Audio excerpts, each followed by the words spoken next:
Hello everyone and welcome back to Of Bricks and Dragons. Today we're going to hopefully get done with our third part here. Okay, so trying to pick up on our Fallout actual play or go through here. Last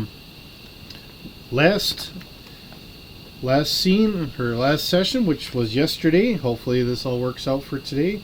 We went through scene 2, House of Ghouls. So we should be picking up scene 3. So this is Act 3, the Stinking Labyrinth. Kind of paging through here, just trying to make sure. Let's see. Actually, this looks like this is getting to the conclusion of things here. This may end up being, because this looks like a scene 1 and a scene 2, so this may end up being a little bit longer. We're going to get through scene 1 for sure, and we're going to go from there. So we start off with, you travel together for several long hours through a bright, uncomfortable, hot day. Rast leads you around several dangerous areas as you get closer to your destination, informing you that many of the ruins near Boston are home to raiders, gangs of powerful super mutants and insane robots who believe America is still at war and will fire at anything still moving. At long last, the scorching day begins to cool as the sun begins its slow dip over the western horizon at sunset. The breathtaking skyline of what was once Boston rises before you like a ruined mountain of crumbling brick and melted metal. Black smoke rises lazily in the distance between two towering ruined buildings. Rast crinkles his nose, taken in the sight for just a moment before he kneels. The forces open a manhole on the street with ease. Super mutants. They pretty much own the streets between here and Diamond City. Trust me, this path may stink to high heaven. But we're on a trip for biscuits. Sewers the safest way. Okay, so setting the scene here. Rast turns on his flashlight and allows the player characters to enter the sewer. So, let me see here. I'm going to take these out just for the moment. I'm hoping we don't have any combat. If we do, we're just going to kind of breeze through it for the most part. Unfortunately, some silly person decided to put me on overtime here. I'm going to blame the squirrels locally.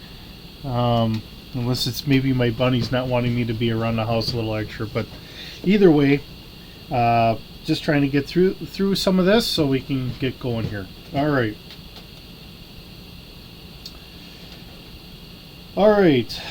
So now that we're there, when you reach the bottom of the ladder, you are greeted by the foul smell of sewage, mold, and old rot. The sound of water echoes from the dark tunnel's cavernous walls. A small pathway wide enough for two people to travel some 30 feet onward.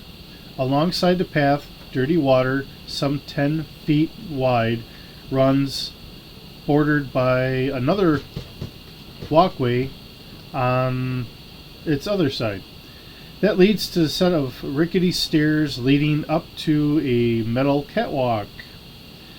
As you stand before the two different paths forward, Rast calls down as he begins to descend the ladder from the street above. Let's shake a leg, friends. The sewer may be better than super mutants, but all kinds of uglies live down here. Alright. So if you're asked at all about the two different paths that we have, Rast indicates that he has only ever used the walkway on this side of the water, as the sewage itself may be irradiated, but he believes both paths lead to an exit. So we have exploring the sewers.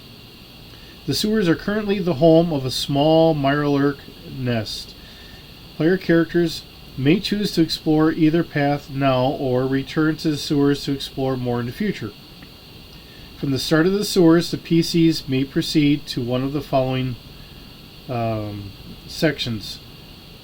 2.3a, Rast's Path, or 2.3c, the Catwalk. So we have 2.3a, which is Rast's Path, which is what we're going to kind of follow here. Alright, the walkway leads through an alcove and beyond, to a long stretch of dipping sewer tunnels. The sounds of unseen vermin skittering along in the darkness reverberate through the area. At least, you came upon a large alcove. Rast shines his flashlight about the room, revealing a heavy metal utility door just ahead. Unexpectedly, the light also reveals that sitting up against the wall, next to the door, are the moldy bones of a dead man dressed in a rotted worker's overalls. The corpse is still clutching a bottle in one hand and a note in the other.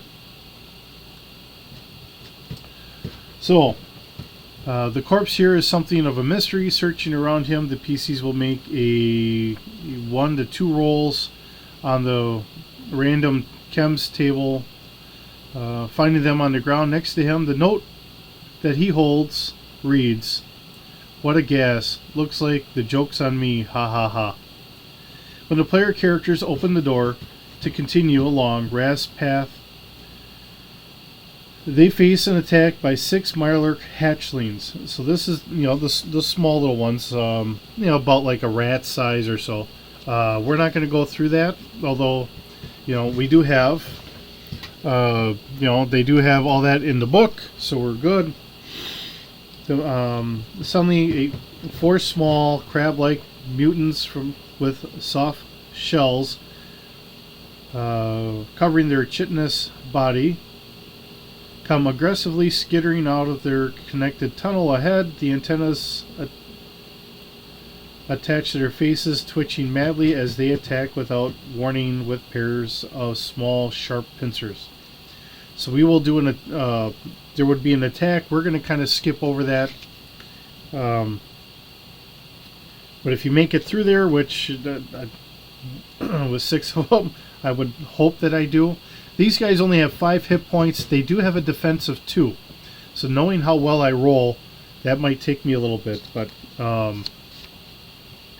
let's see. So once we get done with that combat, Rast spends his turns using his flashlight to help the PC spot. See, and this is kind of where I was going with Rast, because everything here really shows that Rast is more of a pacifist. So as a referee, game master, whatever you want to call yourself, if you're running the game,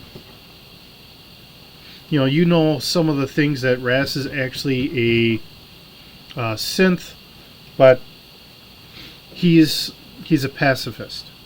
Being a doctor, he's a pacifist. Now, if he kicks off that persona, maybe he would be full willing to attack or whatever, but while he's doing this persona, he's a pacifist.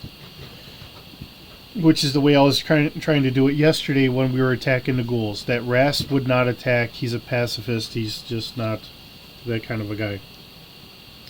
Alright. The door is unlocked and leads to another series of tunnels, which is now 2.3b near the exits. And, we have these as options, but there are no maps here. So, however you want to do this. And I want to point out, the map that we have here, this was done in Excel. So all I did is I just, I put these squares out to be roughly an inch. So these are 1 inch. And this is going to be for like a fallout shelter. And the blue is going to be where the walkway is. And this is supposed to be open terrain. But just to use it to say, hey, well, I've got grids here. It works really well for that too. So if you really just need very bare bones basic map. You can do it that way fairly easily without much of a problem. Alright, so now we have near the exit. So continuing along a maze of dark sewer tunnels, you eventually arrive at another large alcove lit by a dim flickering yellow bulb. Water drips down from above, creating a soft tickling echo throughout the room.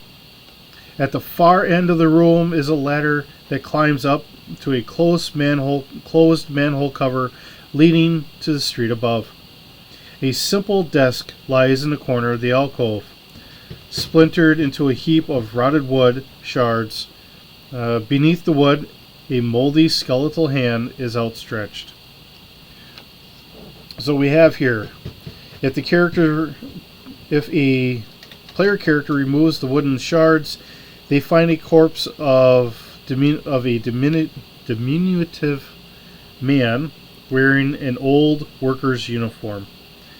If they scavenge his body, they can make a perception plus survival test with a difficulty of 1.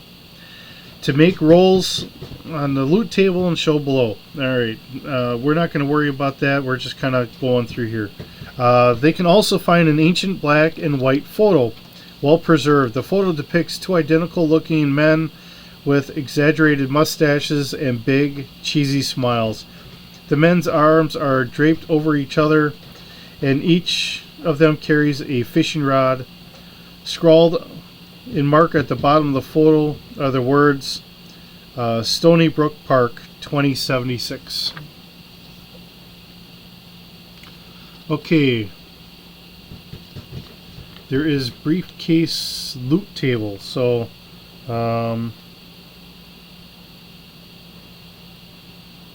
I think, you know, I'm reading this through.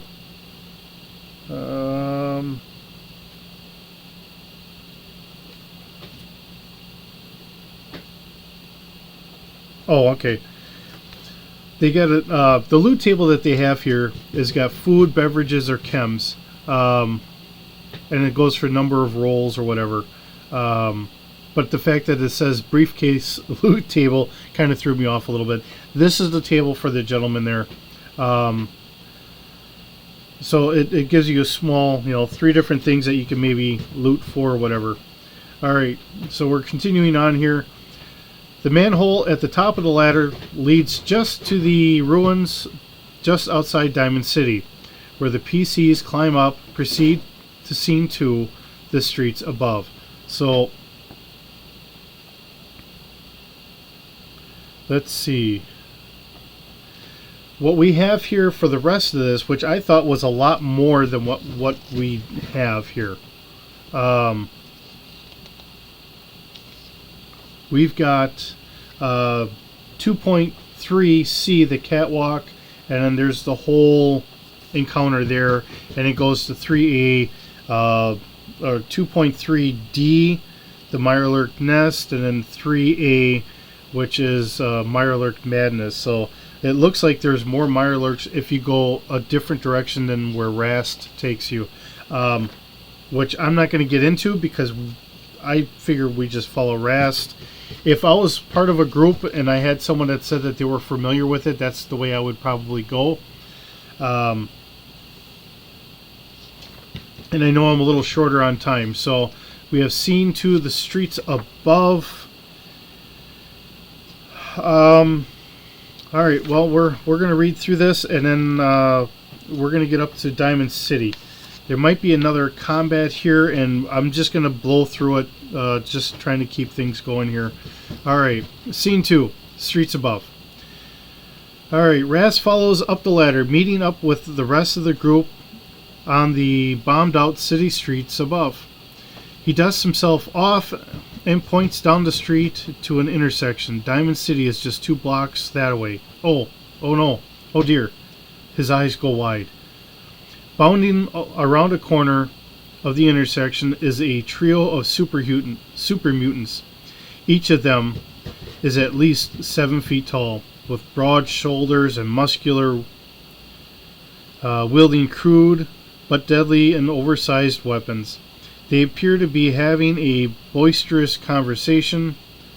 Oh, boss, I think you smacked him in the head. Oh, here, let me do this. Oh, boss, I think you smacked him in the head too hard. Ha ha ha. He talking crazy.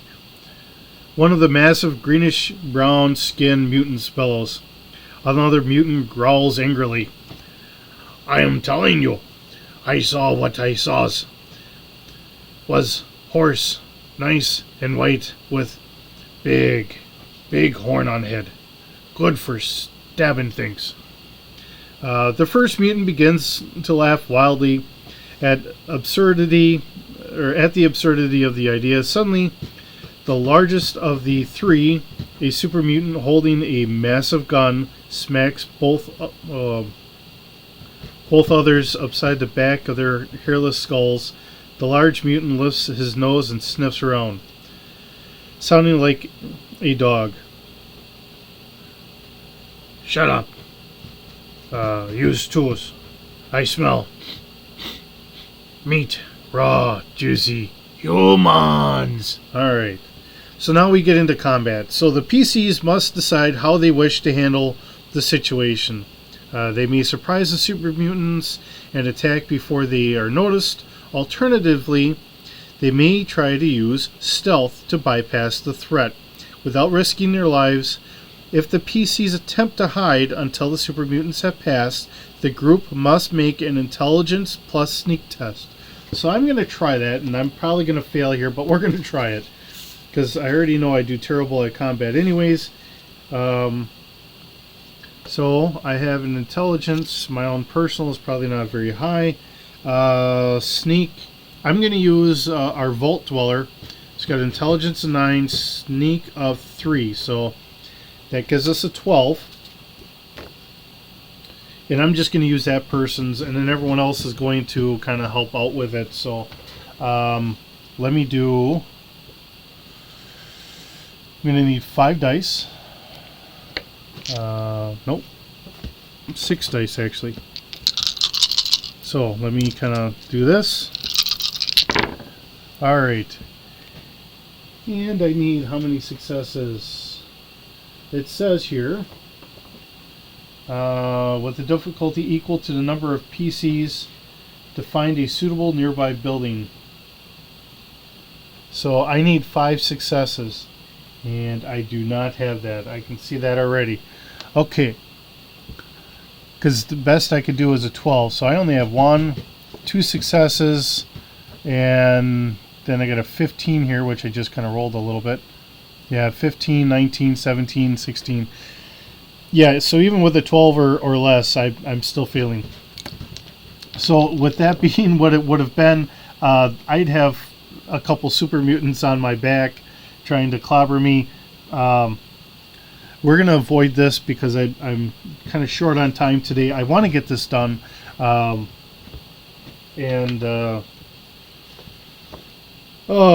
I'm just doing horrible. And I know I do horrible when I do this stuff. Okay, so with a failure here, the super mutants attack. So we have another category here, or another reading here, from one super mutant to another. A super mutant player character. So if you have a super mutant in your party, I don't. I only have a ghoul and a Mr. Handy. So if you do have a super mutant in the party, the super mutant player character can attempt to talk to the other super mutants who are not very bright and may be outsmarted by a clever super mutant. If they reveal themselves as super mutants train their weapons on the super mutant PC, then ask them who they are and what they are doing, either alone or with a bunch of puny weirdos. Encourage the player to roleplay their attempt to outwit the super mutants. To do so, they must make a charisma and either a speech or a bartering test with a difficulty of 2. If they fail their test, the super mutants laugh madly and immediately attack, or you could allow them to succeed at a cost. So if you have a success at a cost, the super mutants attack, but one of them decides to attack the other two super mutants, taking the first turn for not believing them about the horned horse. During the confusion, the PCs do not get the benefit of a sneak attack, but they gain a temporary ally. If they pass their test, invite the player to spend action points to produce one of the following results. If they spend 2 action points, the super mutants find the PCs to be very persuasive and kind of badass. They go off on their own way, but give the super mutant PC a frag grenade as a parting gift. Okay. If the PCs attack the super mutants, or if any of the PCs fail their test to hide, trigger encounter 3B, the super mutants. Otherwise, the group can reach Diamond City safely. Proceed to the next section. Now, I failed, so this would be an attack with the super mutants. So we do have stats here for the super mutants. Super mutants have, let's see, they have three different types of attacks. They have an unarmed strike, they have a board, and then they have a pipe bolt action rifle. The rifle does 5 damage, the board does 6 damage, and just straight natural physical attack is 4 damage. I'm not doing the fight today. I'm trying to keep this short on time and that, but those are your situations if you run into combat. However you want to play it out. If you want to make it a little easier, you could just do an unarmed strike. If you want to make it harder, I would say with the board, or if you want to keep it somewhere in the middle, maybe try the pipe action bolt rifle. Either way, those are options as a game master to your players. Alright, so unless the characters use stealth to get closer, they begin the encounter at a long distance from the super mutants. Rast does his best to protect the PCs without putting himself in harm's way. If the odds turn against the group, he takes off in a sprint toward a nearby alleyway and encourages the PCs to follow so they can lose the super mutants and circle back around to the intended destination. A PC may attempt to flee and lose the super mutants by using a major action on their turn. To do so, they must make an agility plus athletics test with a difficulty of 2. Once the PC passes their test to flee, the super mutants can no longer see or target them. And then from here, we're just outside Diamond City. I'm going to read this. Before you raises the once great stadium to an ancient sports team. Now the stadium walls are reinforced with layer upon layer of rusted scrap metal to fortify the settlement within. Painted over and closed the barricaded gates of the city. On its metal wall is the sigil of the settlement, an outline of a white diamond with a smaller diamond painted at its center. Rast wipes sweat from his forehead and breathes a deep sigh of relief. He looks around anxiously, then darts across the street to a call box set into the wall at the side of the gate. He presses the button and a sharp hiss emits from the box, followed by a crackling sound. Rast speaks into the box. It's Dr. Rast. I came through and stayed here a while recently. My friends and I need a safe place to stay for a day or two, so we have goods to trade. There's a long silence at the other end. Then, after a burst of static, a young man's voice echoes out of the box. Hot dog, Dr. Rast. Yeah, I remember you. All right, you and your friends stand back from the gate and welcome to Diamond City. Somewhere in a nearby street there is an explosion, the sound of gunfire, and the wailing screams, but before you the heavy metal gates slide upward on mechanical tracks, grinding loudly, opening the way for you to enter Diamond City. So in conclusion here, alright, the player characters enter Diamond City and continue with their previous goals. Well-armed guards usher them into the waiting area where they can rest while they are checked for dangerous contraband. They attempt to bar entrance to any PCs who are 1. Ghouls or 2. Super mutants.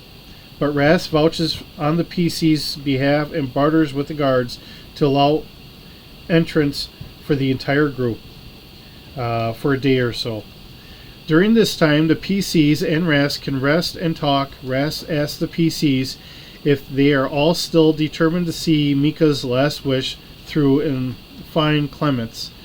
If any of the PCs resist, Rast offers them 500 caps to help him see the mission through, to be paid upon completion. If the PCs seem intent to part ways with Rast, then the current campaign, as it is written, is complete.